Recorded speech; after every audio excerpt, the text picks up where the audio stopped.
So welcome everybody. Thank you very much for joining us. This is a webinar about solar made easy in the lakes. So just to let you know, this webinar is being recorded. So if you want to, you can change your name on the on your display if you wanted to. We are going to put the recording onto our YouTube channel next week, so it'll be available to view again, and I'll be sending the link out to anyone who couldn't attend today. We do have a Q&A session, so if you can please use the Q&A function for any specific questions that you want us to answer at the end, and then if we can then keep the chat separate for any comments and any kind of hellos and introductions, it's then easier to make sure that we can find your questions and answer those questions. So just to go through the agenda of what we're going to go through today and to introduce people here who we're going to be talking to today. So I'm Molly Hogg and I work for Cumbria Action for Sustainability, and I'm going to be introducing the project to you. We've then got Chris Hodgson from Aboutambleside Action for a Future, and he's going to talk about where this project originated from and what the drivers are for it. We then got Matt Fawcett from Carbon Co-op, who is helping us out on this particular aspect of our work with Ambleside. We've then got Mike Green, who's also a member of Ambleside Action for the Future, and he's had his own solar array on his house for a long time, and also recently got a new battery, so he's here to tell us all about how solar actually works in Ambleside. It's then back to me, and I'll just wrap up with the next steps in this project, and we'll run a quick poll to see who might be interested in getting involved in it with us. And then we've got a 15-minute Q&A at the end. If we need to, we can run over if there's lots and lots of questions. So I'm personally not in any rush. I haven't actually checked with my colleagues, but I'm in no rush. So if there's more questions, that's fine. We can take those. Okay, as I said, Chris is going to introduce where this project came from, and Matt's going to tell us all about the details of how the project is going to be run. But I just wanted to set the scene really, just to make sure we all sort of understood what we're talking about and what we're trying to achieve here. So there was some government research in this year that found that specific barriers to people investing in solar PV on their homes included worry about the risk of things going wrong, difficulty in finding just accessing information that people needed to make decisions about it, and then this perceived difficulty in buying, installing and maintaining the solar panels, and also some barriers around financing the upfront costs of the PV. So we're hoping that the scheme that we've come up with here will certainly tackle the first three of those points here. We don't have a brilliant solution to financing the upfront costs. We will talk a little bit about costs, and hopefully it might be a slightly more cost-effective version for option for you and join this project, but that's not really kind of the main thing that we're trying to tackle with this project. So essentially, in a nutshell, what it is, Solar Made Easy, is we are in the process of researching, identifying, vetting installers in the area to come up with one or two that we think would be provide a high quality service for you and that we'll be happy to introduce to you. And then we are going to be there alongside you along the way to answer any questions and give you support. So that kind of independent advice. There's absolutely no kind of, there's nothing in it for us. There's no commercial arrangements. It's really just a kind of a facilitation and kind of help along the way. So we're hoping by doing that, we'll reduce the effort and the uncertainty around investing in solar PV. And by doing that, overcome some of these barriers that research found and hopefully accelerate the uptake of PV across lakes. Just looking at the kind of the scope of where we're working. So my role is funded by South Lakeland District Council, and I'm funded to support Ambleside and other communities across South Lakes. So our remit really is South Lakeland. However, the boundaries are quite blurry, really. It's only really my time that is funded by South Lakes, so there's no reason why somebody outside of South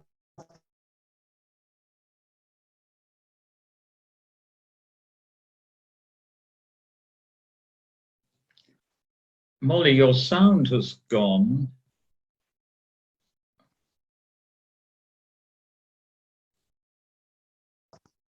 Can you hear me now? Is that all right? Sorry, how much did you miss? About 30 seconds, I would have about said. 30 seconds. Okay, I was just talking about the scope of it. So it is kind of, the focus is really on South Lakeland, Central Lakes, but we don't want to exclude anybody. So as long as it's not too time intensive for us to work with other people in different communities, people are welcome to join in and benefit from the scheme. So it's really aimed at small scale installations. So homeowners, small businesses, so it's small roofs, really small community buildings. And just to be clear, the technology we're talking about is solar PV, so the ones that generate electricity, not the hot water solar panels. And then potentially some add-ons that complement solar PV systems, such as batteries. So just before, you'll be asking yourselves, like, why would I invest in solar? What are the arguments for investing in solar? So we're just going to look at some of these here. So first of all, we need renewables. Cumbria has a net zero target of 2037, and that's kind of a lot sooner than the UK government target of 2050. So we really need to get to 100% renewable electricity supply to stand any chance of reaching that target. And currently across the UK, we've got about 40% of UK electricity comes from renewables. And demand for electricity is going to go up because of the transition to electric vehicles and to electric heating. However, there is a big government push, and it has been for a while, towards investing in offshore wind. And that's point one of the 10-point plan for a green industrial revolution from the government. So by 2030, we plan to quadruple our offshore wind capacity so as to generate more power than all of our homes use today. So you might ask yourselves, what is the point? Why would I spend all this money when we've got all this offshore wind and it's going to come from there anyway? So there are good reasons why it's still worthwhile. So I'm just going to go through some of those now. I think the first thing, the picture of the bees here, is that it all adds up. It may be small scale, it may be a small roof, but if lots of us are doing it, we'll be collectively generating a substantial amount of electricity. So that's one reason. All the little bits do add up. The second major reason is that if you generate electricity locally and use it locally, it doesn't have to start being fed through the grid.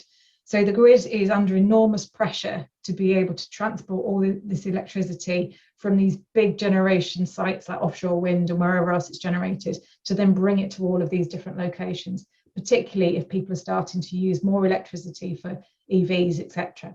So if we can generate it locally, consume it locally, that means less money is needed to upgrade and reinforce the grid, and that money can be better spent on other things such as managing demand and battery storage and all those kinds of things.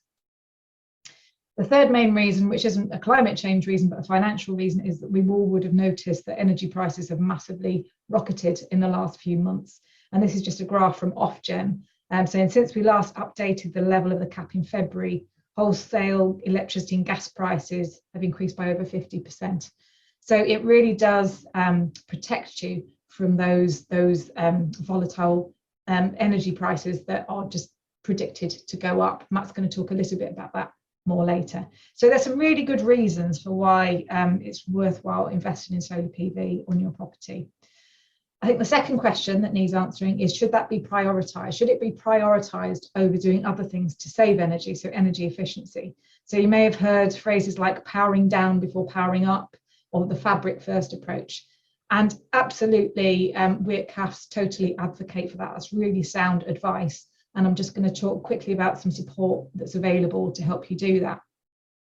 However, you may be in a situation where solar PV is the right solution for you right now. So it may be that you're in a lucky position, you can afford both. So if you can afford both, brilliant, they both pay back, you're doing even more to save carbon, fantastic. You may also have powered down, reduce your energy consumption as much as you can for now. So this is the next step for you. Or it may be that you wish to minimise disruption. So some of these sort of deeper retrofitting projects can be quite disruptive to your home, to your environment. You may not be able to do that right now, or you may be planning to do it in a few years' time when you refurbish your house or when you want to change your boiler, for example. Whereas solar PV, it's mostly external. It doesn't really kind of disrupt you very much. It may be a better option for you right now. Just a quick one on if you are deciding that actually the home energy efficiency route is better for you, there's lots of support around. In Ambleside, they have a warmer homes group. Mike is a key player in the warmer homes group. And if you live in Ambleside, the group can offer you a free thermal imaging survey to really start kind of thinking about where your home might be losing heat. And Mike and his team in the warmer homes group is working closely with us at CAFS with our home energy services to really kind of give you that next stage level of support on what you could do about it.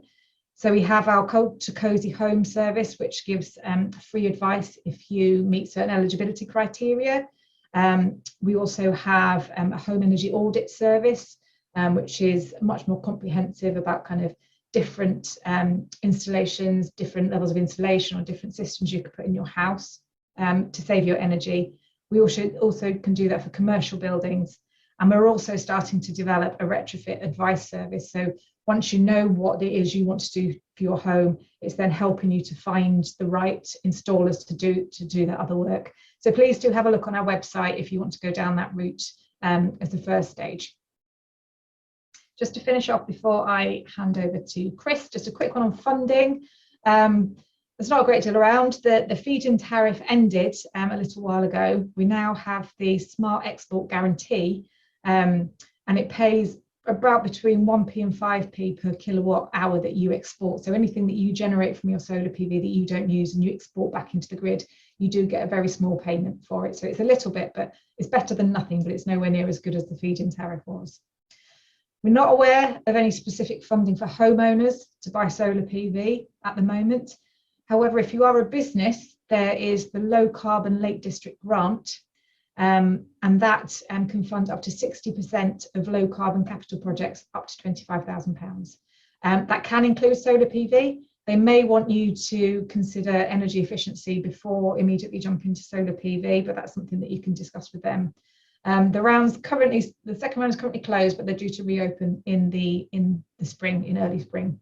So that's something worth considering there. Okay, I'm going to stop there and hand over to Chris, who's going to tell us about the origins of this project. Evening all, yeah, I just thought it might be useful to give some background to our Aboutambleside group and how we've arrived with about 100 people on a Zoom call to talk about solar power energy. We started as a group about 3 years ago, really a group of residents and smaller businesses all concerned about the impact of climate change on our town, wanting to get together to see how we could mitigate those impacts and also try and build some community resilience to climate change as well. We've got various subgroups within our Ambleside Action for a Future group. We have a lobbying part of the team. We've got a growing and biodiversity project team. And then the group which I'm representing tonight is what we call A to Z, which stands for Ambleside to Zero. Sorry, Ambleside to Zero Carbon, let's be specific about that. And then within that, Molly's already mentioned, we've got a project looking at insulation. We've developed a carbon calculator that is used quite a lot across residents and businesses. We've got a team that's looking quite actively at transport solutions in the area, which is a very political topic at the moment. And then that led us also inevitably to look at how can we develop some sources of renewable energy in the town. And that really led us to looking at solar power. So next slide, please, Molly. One of the first things we did was to work with a student from University of Lancaster, Alex Boyd. He developed a dead whizzy research project, which managed to look at literally every single rooftop in Ambleside. And that taught us a few things. First of all, it taught us that we've got a huge amount of potential across the town to develop solar energy, even in the Lake District, would you believe it? And in total, that amounts to about 3.5 gigawatts per annum, which would account for about, roughly speaking, 60% of our electricity demand. So a huge potential. It did also tell us that we've got an incredibly fragmented rooftop structure base across the town.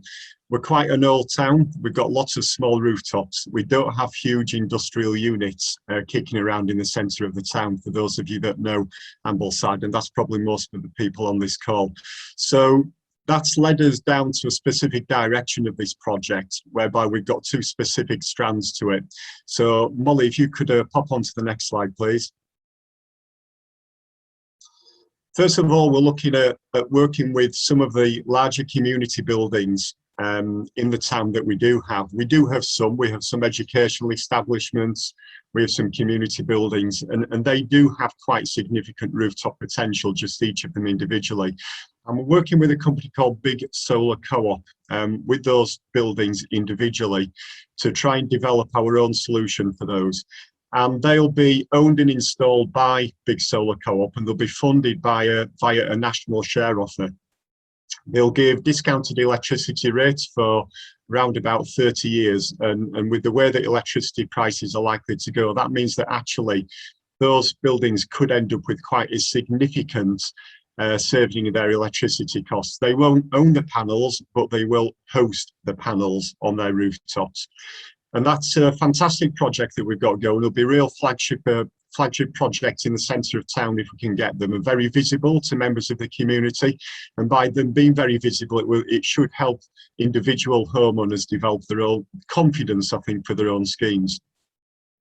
Well, the scheme that we're here to talk about tonight, and which I'll hand over to Matt to give you a lot more detail on in a second, is really our project for yourselves, which is a project for individual homeowners and smaller businesses in the area.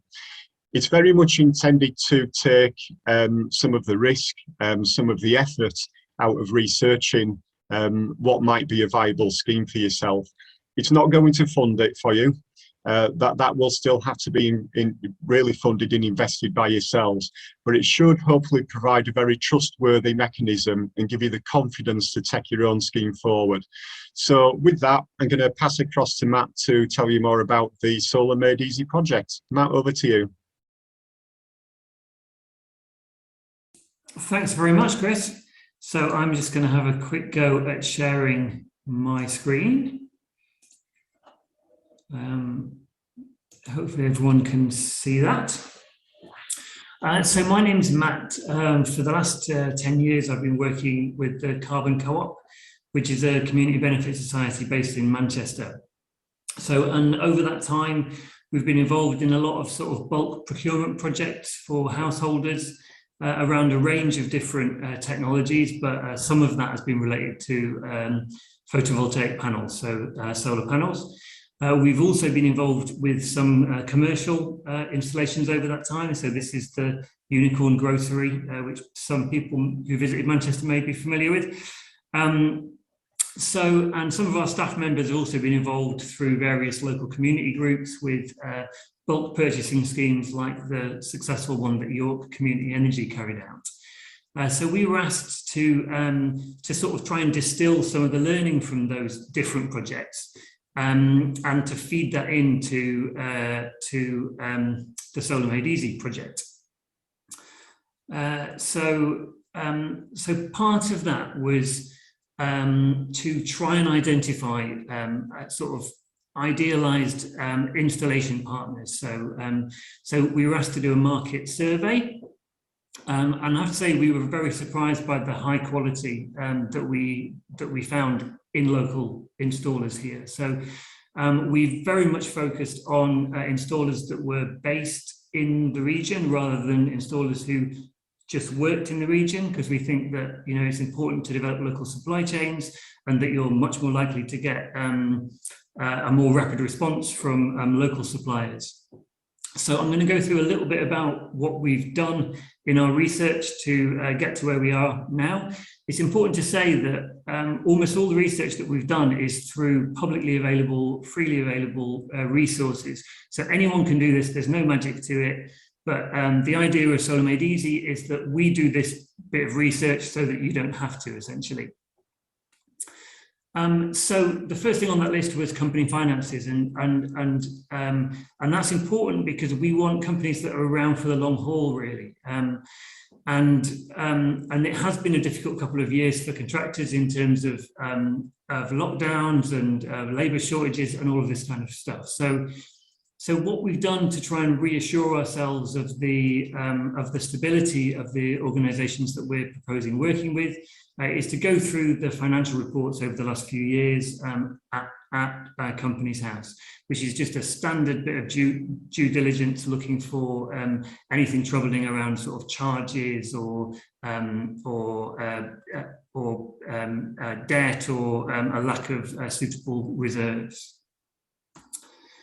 And also, there are a number of trade bodies that try to ensure best practice within the solar industry.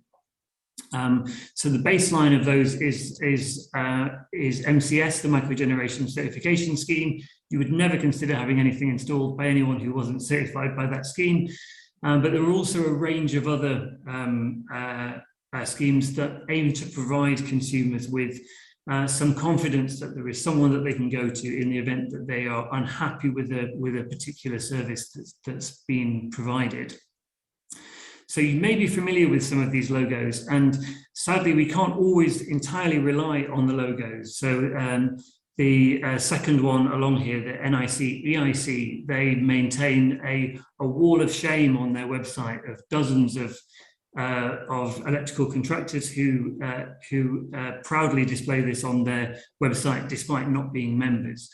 So what we did was go through all of these, again, publicly available databases to ensure that everyone is who they appear to be, and that we can that we really are identifying the sort of best options out there really. And also just customer reviews. This is something that we all do, I'm sure, all of the time. Every tradesperson, anyone who provides a service these days, is open to public review. And while obviously we have to take internet reviews with a bit of a pinch of salt, it can be really important in identifying potential areas of concern. So where we note areas where there is discussion about increased prices or people not replying to customer support calls, you know, that should be a red flag for us really. So again, as I say, we found a very high level of customer satisfaction, which is really positive. Also in terms of sort of post-installation support. So this is something which Ambleside Action for Future have done quite a lot of work on in terms of looking at how we monitor the installations which already exist within Ambleside. And it's very much a strong part of what we want to do with this project going forward. So ensuring that the systems are performing as they were designed to perform, and we're exploring various monitoring systems with the installers that we're talking to at the moment. And it's important to say that customer service really, well, customer feedback really is at the heart of what Solar Made Easy is all about. So at every stage of the process, we'll be asking all of the participants to fill in private feedback forms, just so that we can identify any issues that there might be at the earliest available opportunity for the benefit of both contractor and householder. Oh, there we go. So in terms of how we sort of guarantee value for money, really. So we have just started a competitive tendering process with our first two properties, our pioneer properties. One a commercial building and one a domestic. And we'll obviously be looking at the sort of price per kilowatt, but we'll also be looking at the design proposal really. So what the installer is proposing, and have they taken the time to understand that building and its residents, and in order to sort of get the best value from those systems. It's also important to say that this is very much not a closed process. We hope to involve more installers as we get more demand, as we build up demand locally. We're just working with a smaller pool of installers initially, so that we're able to build that level of trust, because obviously it's a leap of faith for them as much as it is for us. So we hope that by expanding out our installers, we'll be able to get greater sort of local coverage for installers, which I think will be very beneficial for them and for the customer. And also to look at areas of sort of specialist expertise. So that might be expertise with certain battery systems, with heat batteries, all sorts of different elements which gives us a sort of more extensive offer, really.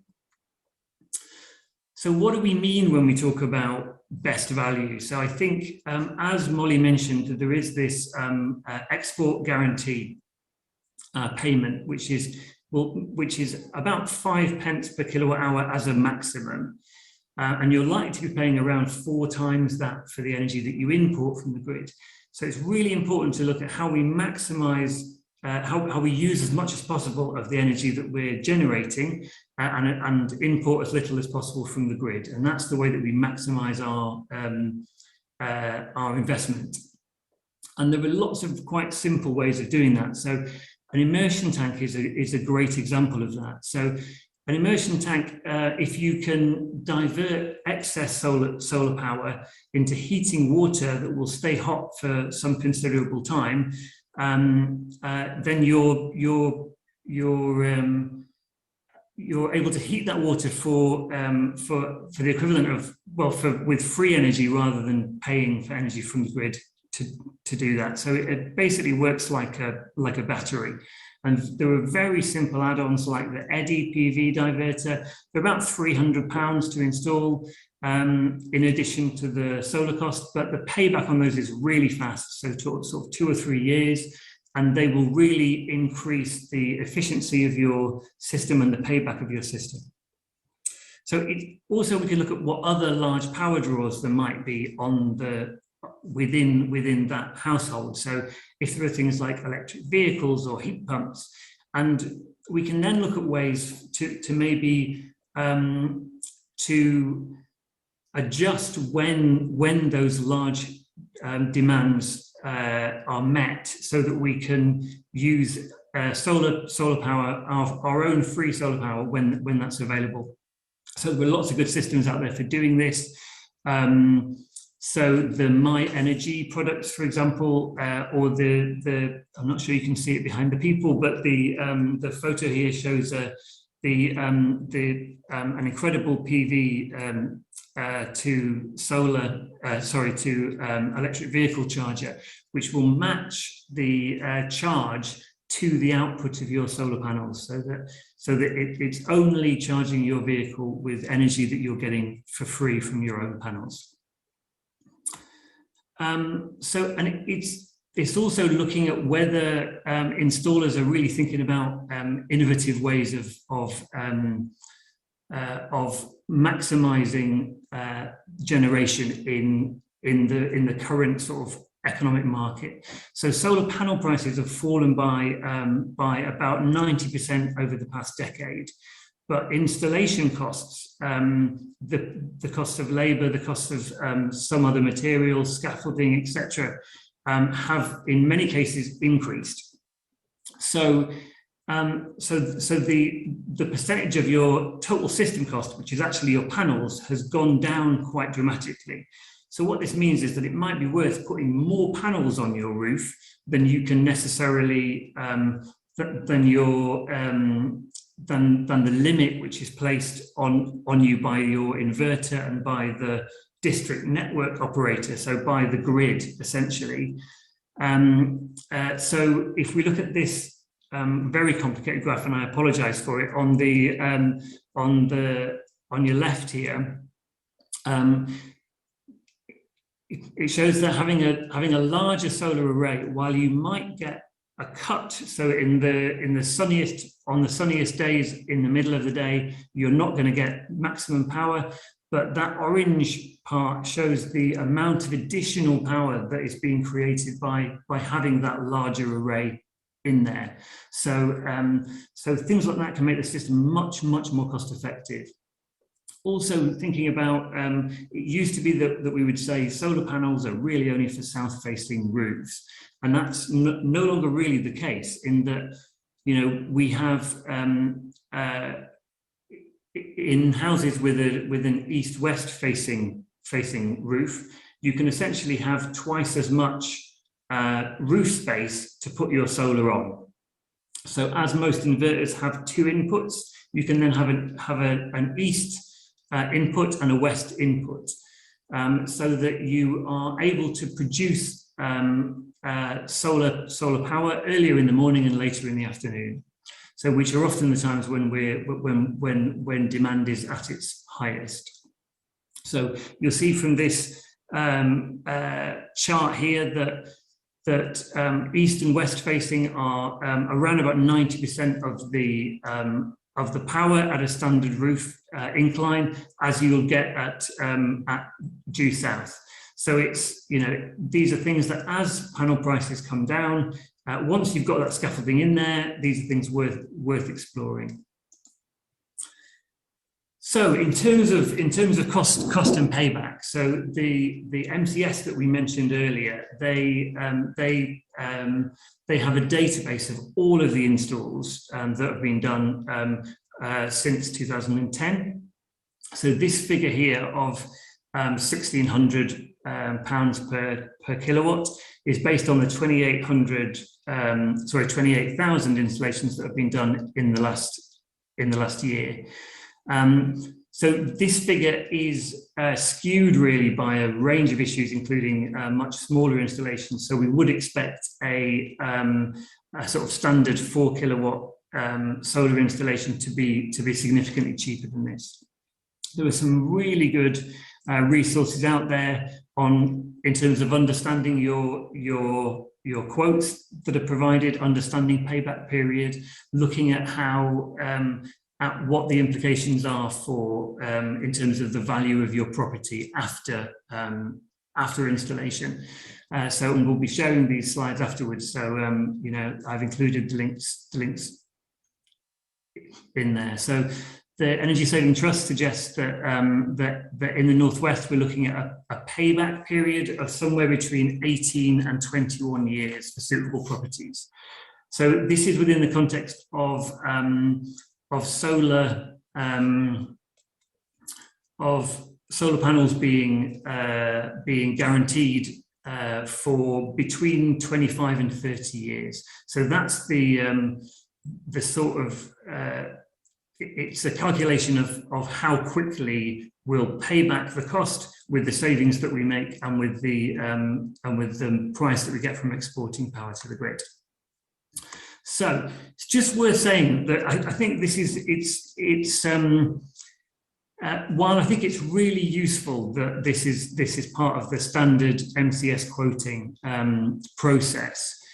Payback periods are really difficult to calculate, and obviously there's no crystal ball with these things, as we've seen countless UK energy companies over the last few months go out of business because essentially the bet that they made on the future price of energy was wrong. So this graph here shows the price that energy companies are paying for next summer's energy and how that has changed over the last few months. So so we know, well, we don't know, this is the thing, nobody knows, but we can see from these people who are market analysts and their work depends on getting this judgment right, that we are likely to be seeing increasing energy prices again next year. So really this is hedging really. So it's something that we as normal householders very rarely do, and is much more normal for sort of larger companies. But this is an opportunity to essentially buy electricity now at a set known price for the next 25 to 30 years. And that will provide you with some sort of insulation really from these future energy shocks, as well as ensuring that you're doing your part in making the energy transition in Cumbria a success. So while we have little certainty about the future of energy prices, we have absolute certainty about the need to reduce carbon, and we know that this is one of the most significant things that you can do as a householder to do that. So a couple of practical things to finish off with. I'll zip through these, but again, we will share these slides afterwards.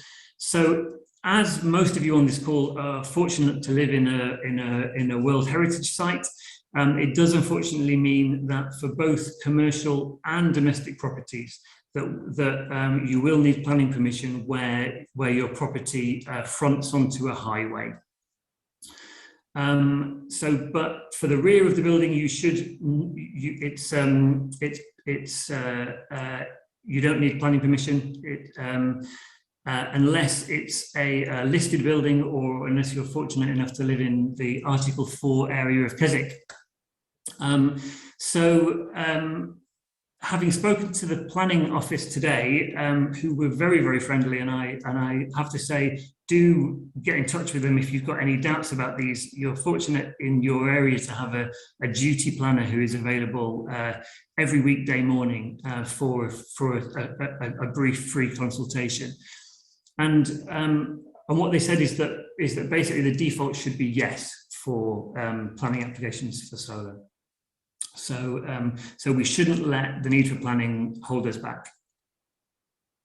And finally, a bit about grid connections. Essentially, your installer deals with this. So there isn't huge amounts for you as a householder or as a business to worry about. I'll put some more links in the slides as they're shared, but I sort of feel like, because it's quite different depending on different properties, maybe we shouldn't spend too long in this meeting with me talking about forms and network connections.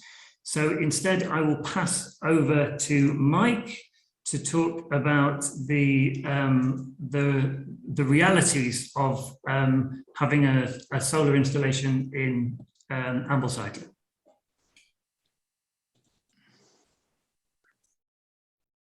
Thanks, Matt. I hope you can see my slides. You should be able to. Solar panels on a roof aren't very easy to photograph. And this was the best Can't see them yet, Mike. You can't see them yet. Ah. Now, why is that? Thank you for telling me. Have I shared? Ah, I didn't hit the share button. Thank you. Can you now? Yep. Thank you. This is all tricky, isn't it? Solar panels aren't very easy to photograph. This is the best I could do with our system. But if you go to Google Maps, the satellite a few hundred kilometers in the sky does a bit of a better job. And you can see here the 16 panels on our house, which were installed in 2010. They're rated at about 4 kilowatts, the system. And this produces something like 3,000 kilowatt hours a year. And that was what we were told they would produce. And the first thing I'll say is that they work flawlessly. So that's the end message, if you like, for our system. But as well as the panels, you have another couple of bits and pieces that you can see here. This is in the wall of our garage. You'll recognize a mains distribution board, a meter for your mains. But this is the solar inverter, which converts the direct current that comes from the solar panels to alternating current at grid voltage that can go into your house or into the grid. So you'll have one of these, maybe not looking like this particularly, but you'll have one of these in your garage. So the cables from the panels come through a tube here into the inverter, mains comes out and gets distributed. You also get a sort of display thingy, a bit like what you get with a smart meter if you have one. And I take a lot of data from our system, but if you're not a data geek like me, it's worthwhile casting an eye on this occasionally, because you can actually see that the solar panels are working properly. This isn't our particular thingy. So we produce about 3,000 kilowatt hours a year, and we also use about 3,000 kilowatt hours a year. That sounds great. We produce enough electricity to keep our house going. but it doesn't quite work like that, unfortunately. So let me see if I can just quickly explain what this graph shows. I have got the average amount of electricity generated by our system in this blue curve over the 11 years. And you see that May is normally the best month for generating electricity, and we produce about 400 kilowatt hours per each May on average. But what we use, and we're a two-person household using electricity for just the normal sorts of things that a household uses them for, and gas for central heating. So this is our use of electricity. And you see that in summer, we produce far more electricity, twice as much electricity in June, say, as we use. Whereas come January, we're producing only a very tiny fraction of the amount we use. So in fact, the amount that we can use from the grid, or we have been using from the grid, is shown in this bottom curve here, and it's something like 25% of what we generate. Hence, you get some advantages if you can do smart things along the lines that Matt was talking about. Let me say a few words about reliability. We've had absolutely no problem with our system after 11 years. On the other hand, I think we can expect a problem with our inverter at any time soon. And the expectation is that they're going to need to be replaced after about 10 to 15 years, perhaps at a cost of £500 to £1,000 at the current time. Solar panels don't just suddenly pack up as an inverter might. They're expected to be very reliable over many, many years. On the other hand, they're expected to slowly deteriorate. And normally when you get the solar panels, they come with a sort of guarantee that says after 10 years, you'll still get at least 90% of the electricity you got at the beginning. And after 25 years, you should still get more than 80%. So given all the data I've got, I thought I would test this claim.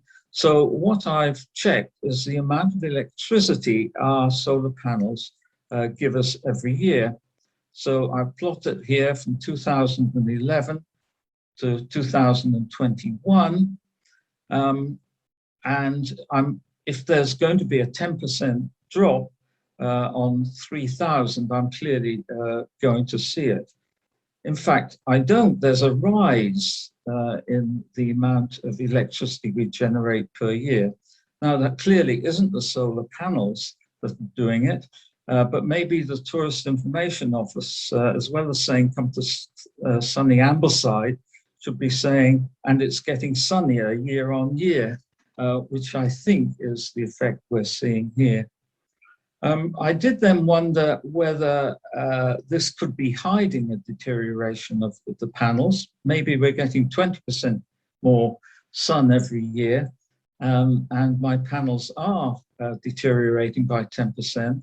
So the other thing I plotted is the best day's electricity every year. I don't know which day that's going to be, but at the end of the year, I can see what day has produced the highest electricity. That's about 26 kilowatt hours for the best day. And you see that this looks absolutely flat, apart from a few fluctuations here. And so I conclude after this that our panels are showing no signs of deterioration at all. If you add a battery, this can increase the amount of use you get from your panels, but obviously it depends on the capacity of the battery. So about 3 years ago, I bought a small battery, a 4 kilowatt hour storage battery, and this increased the amount of electricity that we use from the system to this light blue curve here. Unfortunately, this was an absolutely crappy battery from a firm called PowerVolt in the UK, and they changed the batteries in the system, I think 3 times or 4 times. And when they finally packed up for about the 4th time, I said, please take this away and give me my money back, which I have to say they did. So I never would go near that company again. But a battery in general does allow you to use more of your electricity, as I've shown here. And the other thing you can do is store electricity at night in winter. And of course, electricity at night is much cheaper. If you look at Octopus, for example, Octopus Go will sell you electricity between half an hour after midnight and 4:30 in the morning for 5p a unit, whereas during the day it's 18p per unit. I've made some comments here about essentially being careful if you buy a battery. I'm not going to go into that in any more detail, but I think Matt's already mentioned this. You need advice for that. But I recently bought a Tesla battery, thinking they really ought to be good, and a 13.5 kilowatt hour battery. And that cost me £9,000 for the total price installed. Took less than a day to install. With that, this was about July I bought this, and for the rest of the summer we needed no grid power at all. And now we're storing enough cheap electricity overnight to power our house during the other months of the year. On the other hand, even though we're making this big saving, the payback time isn't so fantastic. It's probably about 25 years, the financial payback time. And the battery won't last that long anyway. Mike, we've just got about a minute left. Is that okay? Okay, give me 2 minutes. Okay. Let me tell you something about solar panel owners in Ambleside. We drew up a map of all the solar panels we could see on houses in Ambleside, and we found about 50. This represents about 140 megawatt hours a year, which is some 3% of the Ambleside domestic consumption. And one of the things AFAF would like to do is see if we can encourage people so that we get more installations, perhaps doubling the number by the end of next year. But during the year, we did a survey of the 45 owners of the solar panels by asking them to fill in a little online survey. Unfortunately, only 10 of them responded. And 3 of them had storage batteries. I won't go over the prices. Matt's already talked about how prices of solar panels have come down. But all of them were very satisfied with their system. And they say they would buy today, even without the fit, based on their experience. One said probably. So we tried to find out if any of them had any problems. And there were 3 points raised. 2 optimizers, I won't discuss what these are, but these are connected to the panels in certain circumstances, failed early on and were replaced under warranty.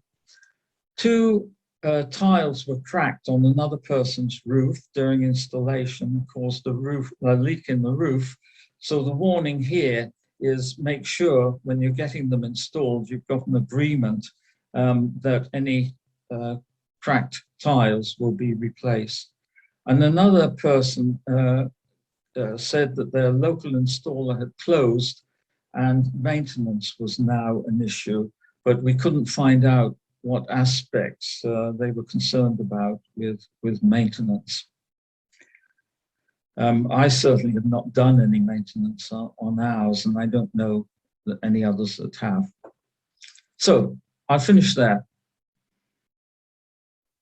Marvellous. Thank you very much, Matt. That was great. Are you okay to stop your screen share? Thank you. I'm just going to quickly wrap up now. I'm aware we've run over a bit, and I'm also aware we've bombarded you with a whole lot of information. There's been a few comments about sharing slides after, which we can do. We'll share the recording after, so you can digest it all a bit more at your leisure. Just to wrap up, really, from me, just to talk about the next steps. We need to wait for these pioneer properties to have their quotes.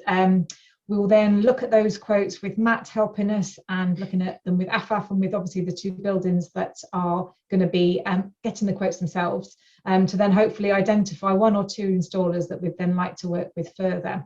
We will then, once the installations have actually taken place, we will then have a Meet the Installer event. And we don't really know the format of that yet. It might be online, it might be an Ambleside, we might do several of them in different communities if different communities are up for really kind of jumping on board with this project and promoting it locally.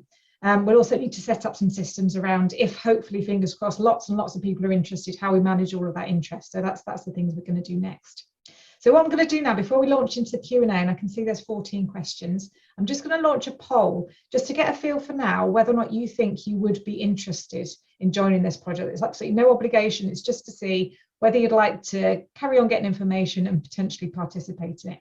And then there's a second question about whether you'd like to help us promote within your community, which is really the key thing, to get the word out there, to get lots of people on board, because it's all about momentum building here. So I'm just going to launch my poll now. So if you could click on your answer to those questions, that would be much appreciated. And then we'll quickly move on to the Q&A.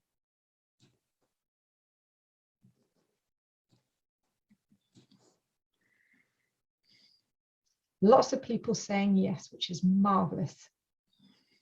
So if you said yes, I've got your email addresses from booking onto the event. I will keep you on a database and I will let you know how the project progresses. Marvellous. I'll leave that open just while other people fill it in, and I'm going to hand over to Chris. Chris has kindly offered to read out the questions and direct them to whoever might be able to answer them. And we'll have a quick chat on the chat, that there's no others on the chat. I think most people have replicated their questions in the Q&A. So over to you, Chris. Thank you. Great stuff. Thanks ever so much. Just appreciation both to Molly and Matt for joining us tonight. We're a small community group, and it's greatly appreciated your time and expertise. Let's crack through these questions. So regarding the grants, Helen wanted just to understand the geography that is covered. Just before we're very specific about the Lake District Foundation grants, I did notice, for instance, that in the chat facility, Joe Riley posted, for instance, about small businesses in the Barrow area that are able to apply for grants. So it may well be that even if you're not in the national park, there may be schemes that are operating in your various areas. So it's definitely worth some research.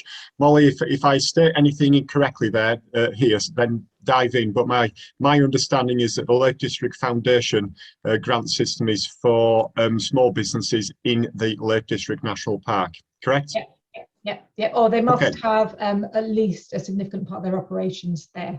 So if you've got a shop, if you've got an outlet there, you might be eligible. Second one I'm going to pass across to you, Molly, in terms of Alex Boyd and Lancaster University being able to expand their research into other places in South Lakeland. So perhaps you could answer that one. Yes, absolutely. We're now working with the colleague of Alex's called Tom Nichols, who developed the software. So Alex did the methodology. Tom turned it into software, did the algorithms, does the really kind of whizzy interactive maps. And yes, he absolutely is interested in mapping more towns. So we need to find a pot of funding to be able to fund that. But yes, we can, if that's of interest to you, Helen. Terrific, thanks, Molly. Next one's coming in your direction, Matt. I think you actually answered this question about the planning permissions. Do you just want to answer that specifically again, Matt? Yeah, sure. So yours is a grade 2 listed. Yeah, if you have a listed building, you will need planning permission, and you may also need what's it called, listed. Oh, I forget the a separate permission related to your listing. But as I say, I wouldn't. The planners that we spoke to today were very keen to emphasise that the default position is yes. It's only in cases where there is an iconic local building or something like that, or it's part of a terraced curve of properties that there might be an issue. But yeah, definitely don't let it put you off, Boyd. Thanks ever so much. Next one, let's have a look, Helen. Developing a retro advice service. So is this available for households in the district? Then yes, it is. Certainly, if you're within the Ambleside parish area, then we can help as a group directly with that. But otherwise, I'd probably direct you to Molly's organisation, CAF's, Cumbria Action for Sustainability, who, as the name suggests, cover the whole of Cumbria. And they've got a fantastic website with lots of information on there. So I'd urge you to take a look there, Helen. Yeah, can I just add on that? Yeah, it's Cumbria wide, and we've got Tina who leads that project. I think is on the call. So Tina, do you want to maybe just write a message in the chat, just to add a little bit of detail on that? But yeah, absolutely, Cumbria wide. The retrofit advice service is new, it's in development, but we can offer home energy audits as the first stage in that, which again anyone can access. Thanks very much, Molly. Just a reminder to anyone else, could you post your questions in the Q&A section rather than the chat section, just because I've got the Q&A screen up in front of me, so I might miss them if they're on chat. So just working down now on the community scheme. ACE would love to have our community across the settle area. Just reading through, you mentioned there might be some support out of area. Could you say more about that? Molly or Matt? Molly, do you want to just pick that up to start with? Yes, we've got several people kind of out of our immediate areas. It's quite frustrating where you're kind of limited by where you're funding. We'd love to kind of work with everybody. More than happy to have a conversation, more than happy to share information with you. It's just time, really. We can spare a bit of time with you, talking to you.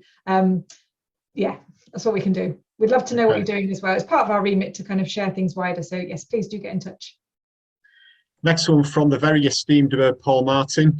Does the payback period include the replacement of the inverter? I think both Mike and Matt picked up on the lifespan of the inverter, I think, which Mike articulated as being 10 to 15 years. So I'm just going to question Matt to just clarify that payback period question there. Over to you, Matt.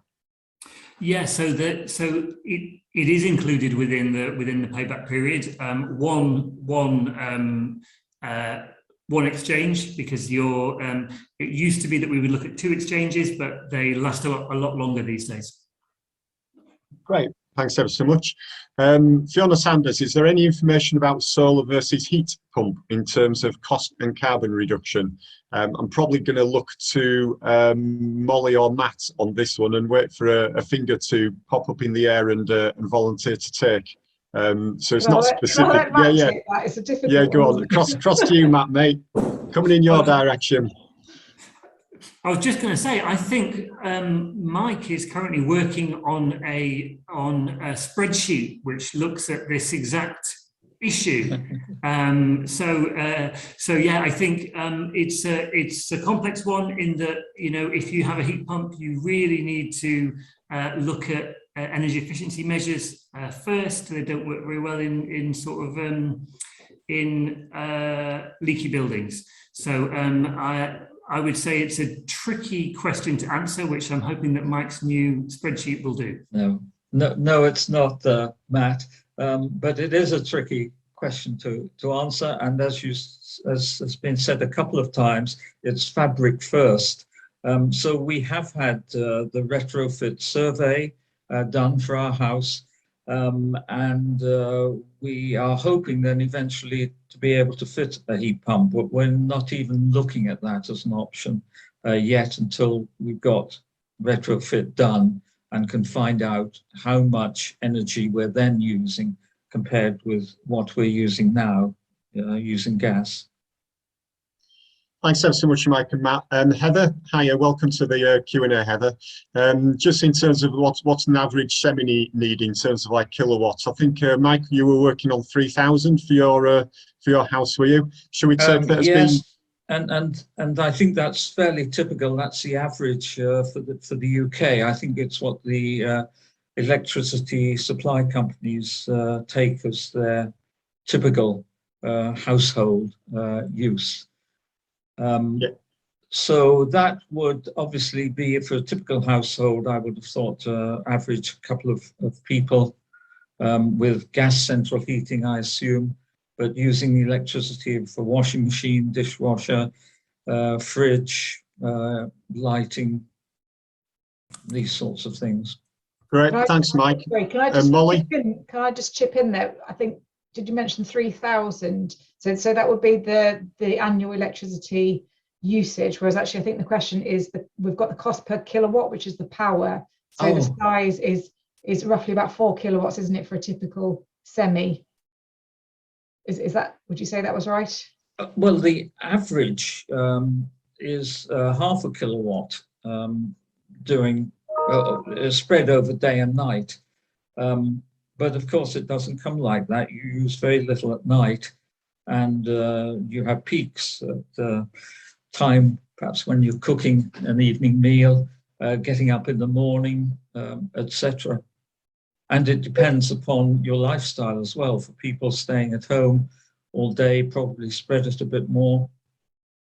With solar panels, the other thing I would say, in summer, it's quite a good idea to leave the washing, if you can, to a sunny day, and run the washing machine on a sunny day when you get free electricity, rather than bung it in at any time. We try to do that. So there's a little bit of smart thinking in terms of how you use your appliances. Yeah, I think that's a really good point, actually, Mike. Just to get the most out of it for yourself. Ursula's question about the payback of the panels and the cost of the inverters. I know that the cost of the inverters was covered as between £500 and £1,000. So I think the inverters usually last 10 to 15 years. I think we said. So unless anyone sticks their hand up wanting to add any extra information to that, I'll move on to the next one then. In that case. John has said that 16 panels bought in 2021 are useful information, generate about 5 kWp, thank you, which demonstrates how much more efficient panels are getting. So I think that's a fair point. They're only ever going to get more efficient as time progresses rather than less efficient. Current life expectancy of a battery. Matt, answer to that one is? The guarantee on the Powerwall that Mike was talking about, I think, is 10 years, 70% power over 10 years. Yeah, so shorter than for your PV. Great, thank you. Why did you decide on a 4 kilowatt per hour battery, Mike? When we bought the battery about 3 years ago, that was fairly typical of the battery sizes that were available. Now you can get a much bigger range of batteries from about that size right up to enormous batteries. You can just string them together if you like. Maybe you can even put 10 Powerwalls, Tesla Powerwalls together to get 130 kilowatt hours. So you can certainly do much better in choosing the size of your battery nowadays. The Tesla Powerwall does only come in 13.5 kilowatt hours. We could get away with one a little bit smaller, but I was looking for a battery that I thought would be more reliable. Okay. Having been burned once. Thanks, Mike. Next question, for those not necessarily planning, a really good question this actually, for those that maybe don't expect to be in their homes for 20 years but are still interested in investing. I'm not sure if any of the panel members will know the answer to this, or Molly's sticking her hand up, so Molly obviously does. So Molly, what's the average add-on in terms of the value of your property? Yep, so there was some research. We actually got this on the AFAF website because it was one of the kind of questions that came out in the research that people didn't know about. And according to Solar Power Portal, research by effectivehome.co.uk in 2020 found that solar panels boost house prices by an average of £30,000. So that's obviously including ridiculously priced London homes as well as Cumbrian homes. So it would be less up here, obviously. But yeah, that's a significant boost from having solar PV on your roof. Suffice to say, it's not going to devalue your home, especially if you have it installed from a trusted supplier that will be able to matchmake you with. Thanks for that, Heather. Next one from David. We're flying. I know we've got quite a lot a few to go through, but I think we're making good headway here. If a panel is 325 watts, is this around the level required or not also a 2 kilowatt inverter? I'm going to pass that to someone far more technically capable than me. How about Matt? He's gone to sleep. Panel 320 watts. So if it's bigger than you need, that a 2 kilowatt inverter. Your 2 kilowatt inverter will deal with 2,000 watts of power coming from your panels. I hope that makes sense, David.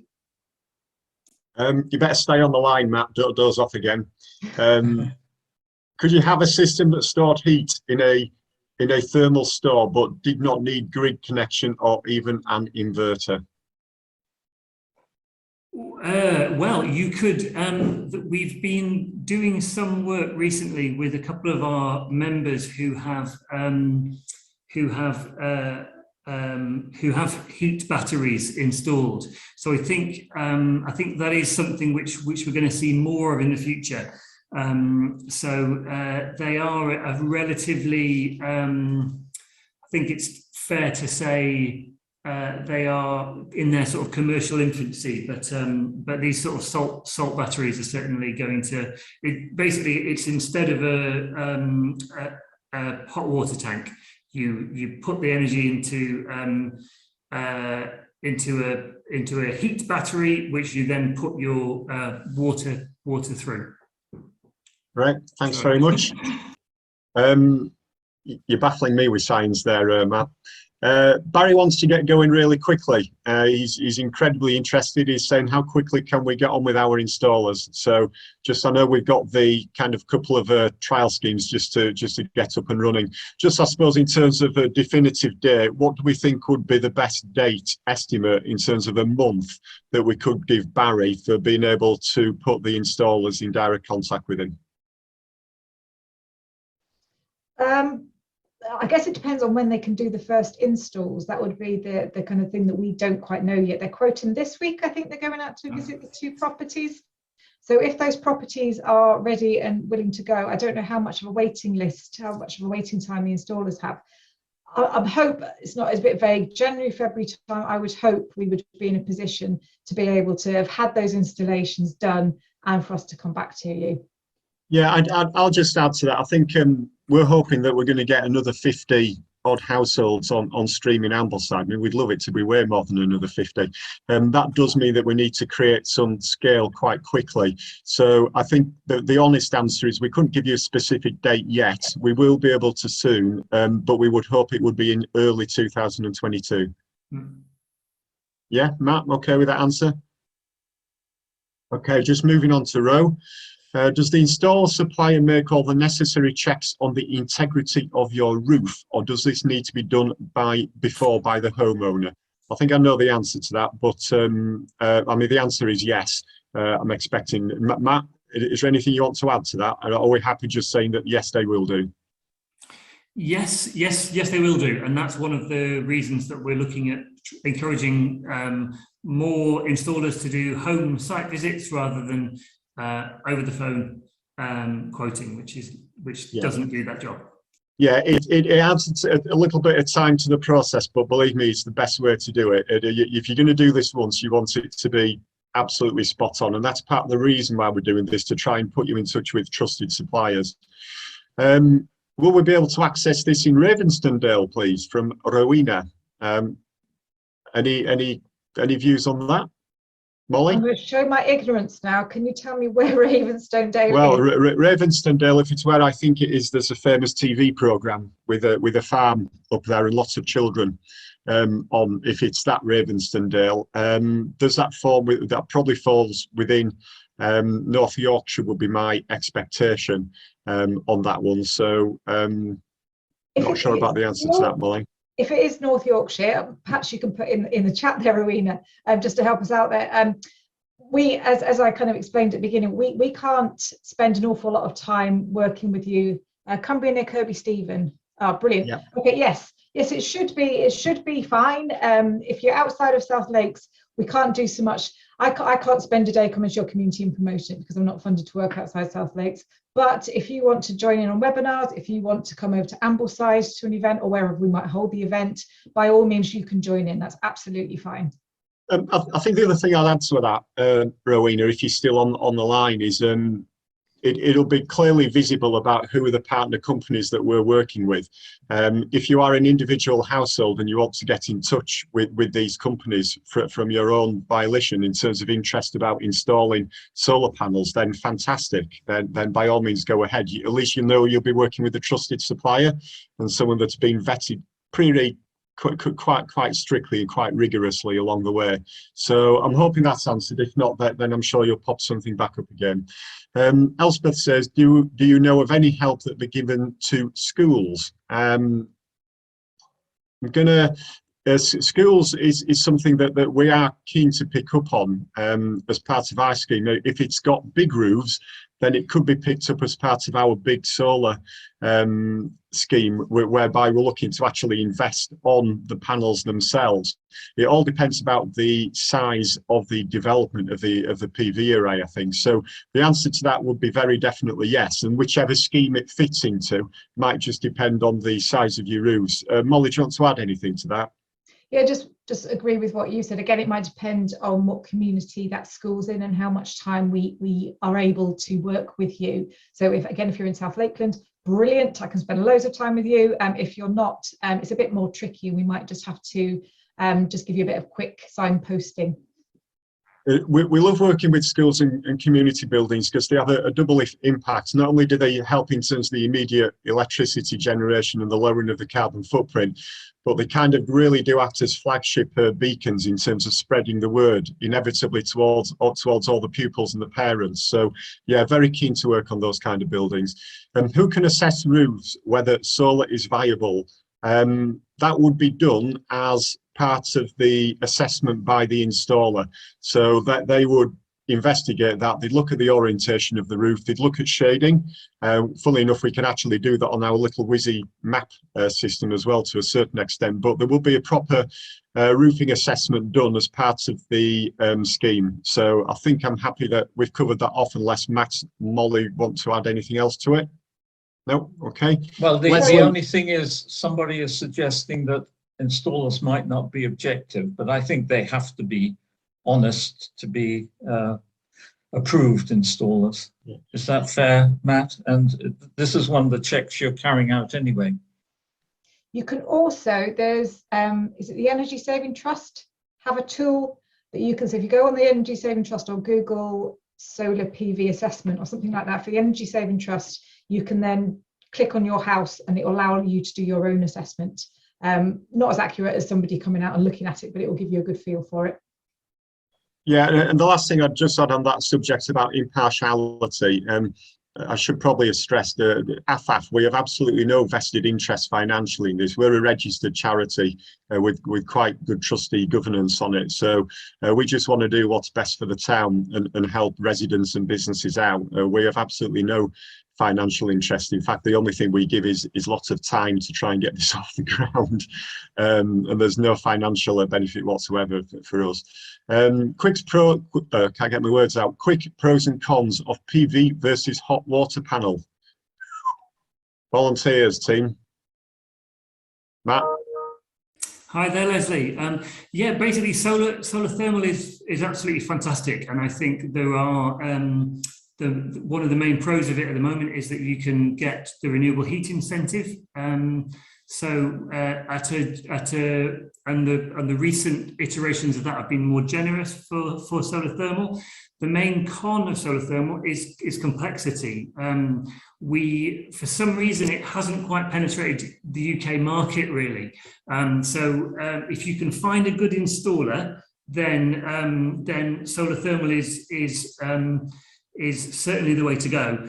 But it's got to be. It's much more intrusive in your home, essentially, whereas PV is a bolt-on and it's a known and it's an understood. Does that help? Hopefully so. And the next one's a great one. If you've got land available in even a remote spot, can we put in a solar array on the ground? which this potentially is a massive way forward, not just for our country, but also for other countries around the world as well. This could be a great, and lots of people are already doing this. Does anyone want to pick it up in terms of specifics for the national park, in terms of planning, etc.? Are there any volunteers just to give a perspective?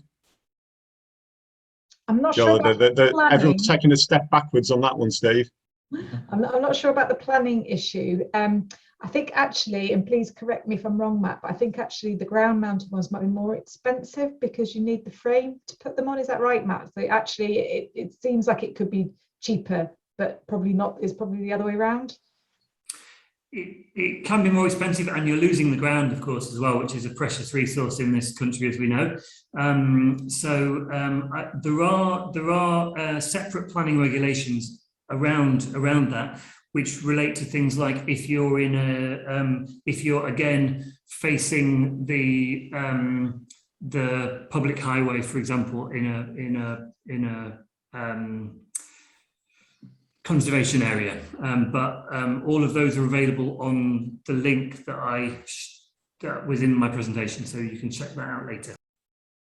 Okay, thanks for that contribution, Matt.